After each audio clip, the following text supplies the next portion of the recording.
গুরুত্ব দান করছেন। কুরআনের মাধ্যমে এভাবে কথা বলে, তাই এটা একই সাথে আমাকে বিনয়ী এবং আত্মবিশ্বাসী হতে শেখায়। সুবহানাল্লাহ। তো আপনি বলছিলেন আপনি স্কুলে যাচ্ছিলেন, ফুল টাইম জব করছিলেন, হ্যাঁ। কিন্তু তারপরেও আরবি শেখার সময় বের করেছেন। হ্যাঁ, আপনি কিভাবে এটা ধরে রাখলেন?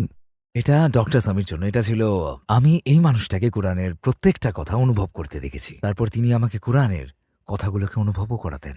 আর আমার মনে হতো তিনি যেমনটা অনুভব করছেন সেটা আমারও করতে হবে।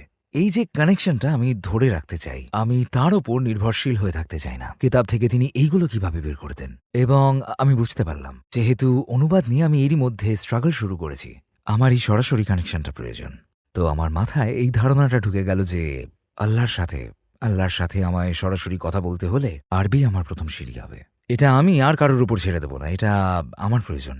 আমার মনে হয়েছিল যদি কোরআনকে হারিয়ে ফেলি, আমি আল্লাহকে হারাবো। যেহেতু আপনার সৃষ্টিকর্তা নিয়ে একটা ধারণা থাকতে পারে, তাই না? এবং বিভিন্ন ধর্মেরই সেটা আছে।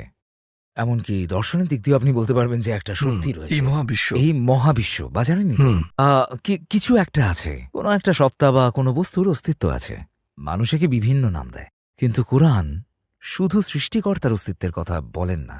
সত্যি বলতে ব্যাপারটা শুধু তার অস্তিত্বের নয়, কিন্তু তিনি আপনার সাথে সরাসরি যোগাযোগ চান। তিনি চান আপনি তাকে সেভাবেই জানেন যেভাবে তিনি আপনার কাছে পৌঁছতে চান। হ্যাঁ। আমি তার সম্পর্কে দর্শন তৈরি করার চাইতে আমি তার অস্তিত্ব, তিনি কি চান সেই সম্পর্কে তত্ত্ব তৈরি করার পরিবর্তে কি করছি আমি এখানে, তিনি আমাকে বলছেন। অনেক ভালোবাসার সাথে তিনি বলছেন, বুঝলেন তো?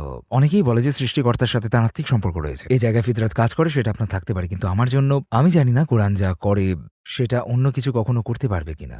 রাইট? যখন আল্লাহ একে বলছেন, বুঝলেন, কোরআনে আমার প্রিয় আয়াতগুলোর একটা, লাওয়াহতাসিমু বিহাবলিল্লাহ, সূরা আল ইমরানে, তোমরা আল্লাহর রজ্জুকে আঁকড়ে ধরো। এখানে কোরআনের কথাই বলা হচ্ছে, কারণ এর এক প্রান্ত রয়েছে আল্লাহর হাতে এবং অন্য প্রান্ত আমাদের হাতে। আবার কোরআনের অন্য জায়গায় লেখা আছে ওয়াতাসিমু বিল্লাহ, সূরা আল হজে, আল্লাহকে আঁকড়ে ধরো। এবং এই দুটো আয়াত, আল্লাহর রজ্জুকে আঁকড়ে ধরো, আল্লাহকে আঁকড়ে ধরো, মনে হয় যেন দুটো একই জিনিস। আপনি সত্যি আল্লাহকে আঁকড়ে ধরতে চান, তাহলে আল্লাহর রজ্জুকে আঁকড়ে ধরতে হবে। তিনি এদেরকে সমর্থক করে বলেছেন। এমন অনেক মানুষ রয়েছেন যাদের জীবন আপনার উসিলায় সম্পূর্ণ বদলে গেছে, এবং আপনার যাদেরকে মনে আছে, এদের মধ্যে কে আপনার হৃদয়কে সবচেয়ে বেশি স্পর্শ করেছে? এটা মুসলিম বা অমুসলিম যে কেউই হতে পারে, যারা আপনার কাছে এসে কিছু বলেছে। একটা ঘটনা ঘটেছিল, আমি কোপেনহেগেনে পড়াচ্ছিলাম, এবং এই এক বাবা ও তার মেয়ে অনেক দূর থেকে আমার ক্লাস করতে আসতেন। ওনারা, সেই মেয়ে একজন তরুণী, তিনি কলেজ থেকে গ্র্যাজুয়েশন করেছেন। তারা দুজনেই আমার বক্তব্য শুনলেন।